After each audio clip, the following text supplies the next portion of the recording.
One of the interesting things uh, that I got out of studying Malay was this idea of consonant mutations, initial consonant mutations. Now, for Gaelic speakers, this is very, very familiar, I know. Uh, I was in Malaysia in the mid 60s, in the mid 1960s. Uh, I graduated from university in 1965, and then not knowing what I would do with the rest of my life, I made a very good decision and I joined the United States Peace Corps, which had just been started a couple of years before. And I wound up in Malaysia and I was teaching uh, maths and English. And the maths turned out that I was sent to a Malay medium school where I had to teach in the Malay language. And so I had to pick up Malay as fast as I could. I actually wound up doing pretty well. But one thing that fascinated me about the Malay language is that it has this series of consonant changes at the beginning of a word. So, for example, a form of the word to dance is menari, menari. Okay, if you were to look up that word in the dictionary, you have to look it up under T because the root of that word is tari, Tari. And through some processes, the T has changed to an N, menari. The word for to unite is menyatukan.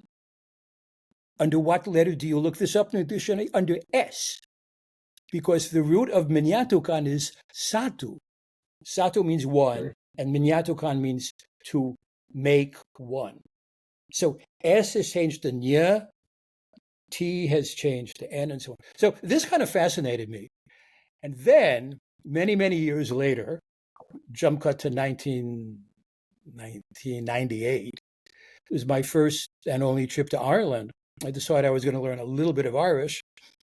Didn't get very far, but in studying it, I said, hey, this language has some very interesting consonant mutations. And of course, the process is called Lenition.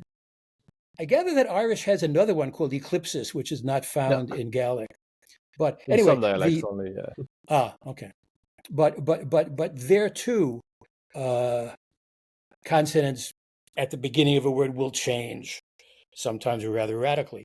So I said, hey, that'd be cool to include in Navi. And so I did. And so Navi also has a process of lenition. And we actually call it lenition. So, for example, the word for world is kifke. The word for in is me. How do you say in the world?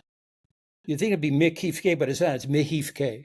So the initial consonant, the k, has changed to a h. And there's a whole series of these changes that you have to learn. It has to become very natural to you.